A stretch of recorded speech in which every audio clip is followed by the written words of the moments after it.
इस वीडियो में हम लोग पढ़ेंगे पादप जल संबंध, जीवद्रव्य कुंचन और अंतः शोषण के बारे में। वाटर प्लांट रिलेशन क्या होता है, प्लाज्मोलिसिस क्या होता है और इम्बिशन क्या होता है। पादप जल संबंध, वैसे हमको पता है कि पादप और जल के बीच में क्या संबंध होता है। हम जानते हैं कि पादप भी बिना जल के किसी भी प्रकार के क्रियाकलाप नहीं कर पाएगा, है ना। पौधों की शारीरिक क्रियाकलाप के लिए जल अति आवश्यक होता है। सभी जीवित प्राणियों में एक महत्वपूर्ण भूमिका निभाता है जल, ठीक है। यह वो माध्यम उपलब्ध कराता है जिसमें सभी पदार्थ घुलनशील होते हैं। हम जानते हैं कि वाटर या पानी को सार्वत्रिक विलायक कहा जाता है। जीवद्रव्य में हजारों तरह के अणु पानी में घुले होते हैं और निलंबित रहते हैं। एक तरबूज के अंतर्गत आप देख सकते हैं 92% से अधिक भाग पानी का होता है तरबूज में, आप जानते हैं।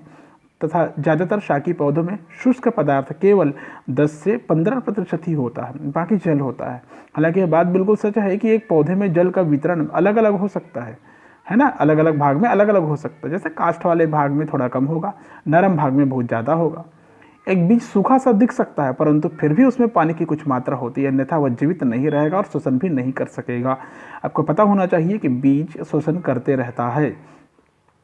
स्थलीय पौधे प्रतिदिन भारी मात्रा में पानी ग्रहण करते हैं, हम जानते हैं, लेकिन पत्तियों में इनका अधिकतर भाग वाष्पोत्सर्जन द्वारा हवा में उड़ जाता है। मक्के का एक परिपक्व पौधा एक दिन में लगभग 3 लीटर पानी अवशोषित करता है, जबकि सरसों का पौधा लगभग 5 घंटे में अपने वजन के बराबर पानी अवशोषित कर लेता है। देखिए, मक्के का एक परिपक्व पौधा एक दिन में लगभग 3 लीटर पानी अवशोषित करता है, जबकि सरसों का जो पौधा है लगभग 5 घंटे में अपने वजन के बराबर पानी अवशोषित कर लेता है।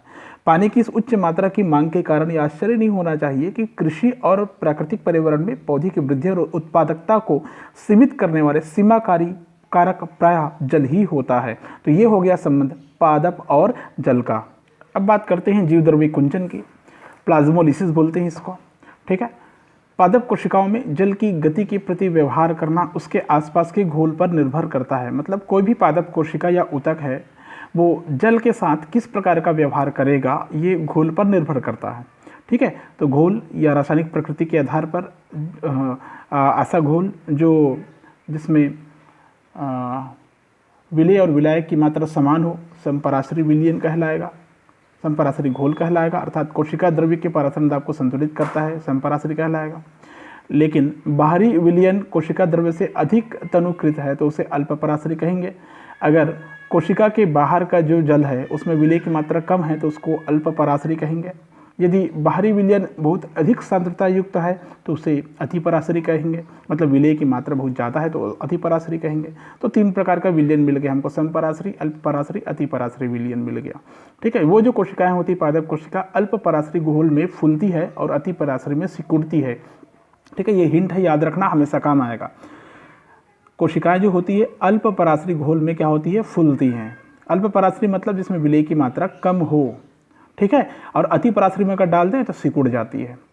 समझ में आ गया। तो अब आते हैं जीवद्रव्य कुंचन होता कैसे है। तो जीवद्रव्य कुंचन तब होता है जब कोशिका के बाहर जो पानी रखी गई है बाहर गति कर जाए। कहने का मतलब जो विलयन रखी हुई है, विलयन रखी हुई मतलब अतिपराश्रयी विलयन रखा हुआ है, तब कोशिका के अंदर का पानी बाहर निकल जाएगा। बाहर निकलने के कारण कोशिका झिल्ली सिकुड़ जाएगी, कोशिका भित्ति से अलग हो जाती है। यह तब होता है जब एक कोशिका को अतिपराश्रयी घोल में हम डाल देते हैं, ठीक है। सबसे पहले जीवद्रव्य से पानी बाहर निकलता है, जीवद्रव्य से बाहर निकलता है, फिर राजधानी से बाहर निकलेगा। जब कोशिका से विसरण द्वारा पानी निकलकर बाहर कोशिका द्रव्य में आ जाता है तब जीवद्रव्य कोशिका भित्ति से अलग हो जाती है और इसे कोशिका का जीवद्रव्य कुंचन कहा जाता है। कुंचन मतलब सिकुड़ना, क्योंकि पानी बाहर निकल चुका है। जल का परिवहन झिल्ली के आर पार उच्चतर जल विभव क्षेत्र से निम्नतर जल विभव क्षेत्र में कोशिका के बाहर हो जाता है, ठीक है। जीवद्रव्य कुंचित कोशिका में कोशिका भित्ति जीवद्रव्य का जो कुंचन है वो उस प्रक्रिया में सवाल ये उठता है कि उस खाली जगह को कौन भरता है, ठीक है। बाद में उस जीवद्रव्य कुंचित कोशिका को हम जब समपराश्रयी घोल में रखते हैं तब जल का कुछ प्रभाव अंदर या बाहर की ओर नहीं होता, ठीक है ना। मतलब इस कोशिका को हम समपराश्रयी विलयन में रख दें तो उसका कोई प्रभाव नहीं होगा, ना अंदर जाएगा ना बाहर जाएगा, ठीक है। समझ में आ गया। और आखिरी में क्या होता है, यदि हम उस जीवद्रव्य कुंचित कोशिका को अल्पपराश्रयी विलयन में डुबा देते हैं। अल्पपराश्रयी विलयन मतलब जिसमें उच्च जल विभव या जीवद्रव्य की तुलना में तनुकृत विलयन हो, उसमें हम डुबा देते हैं तो कोशिका में जल विस्तृत हो जाती है और जीव द्रव्य को भित्ति के विरुद्ध दबाव बनाने का कार्य बनता है। स्फीत दाब बनता है। पानी के घुसने के कारण द्रव्य के द्वारा प्रकट किए गए कठोर भित्ति के विपरीत दाब को दाब विभव कहेंगे। कहने का मतलब वहाँ पर कोशिका के अंदर जब पानी अंदर प्रवेश कर जाता है तब वो फिर से अपनी पुरानी अवस्था में आ जाती है, स्फीत दशा में आ जाती है। जैसे एक जीवद्रव्य कुंचित कोशिका है, देखिए जीवद्रव्य पूरी तरह से सिकड़ा हुआ दिखाई दे रहा है क्योंकि पानी यहाँ से बाहर निकल चुका है।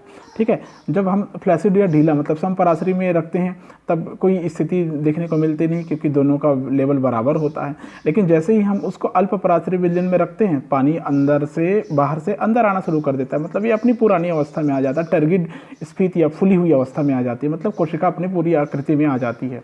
ठीक है, नेक्स्ट आता है अंतःशोषण या इम्बिशन। अंतःशोषण एक प्रकार का विसरण होता है। ठीक है, हमको पता है कई प्रकार का ऐसे ठोस पदार्थ और कोलाइड्स होते हैं जो पानी को अवशोषित करने की क्षमता रखता है। हमने देखे हैं कि बीज को जब हम पानी में डुबाते हैं तो बीज पानी को अवशोषित करके फूल जाता है।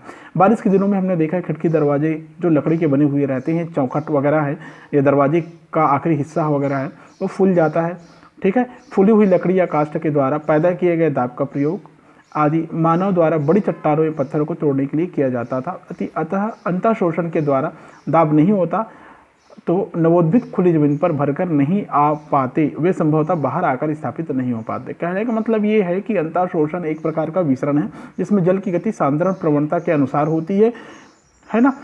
जैसे सुक्रोज वगैरह है, सेल्यूलोज वगैरह है और सूखे बीज है, लकड़ी है, सूखे लकड़ी है, ये सब जल का अवशोषण करके फूलने की क्षमता रखता है।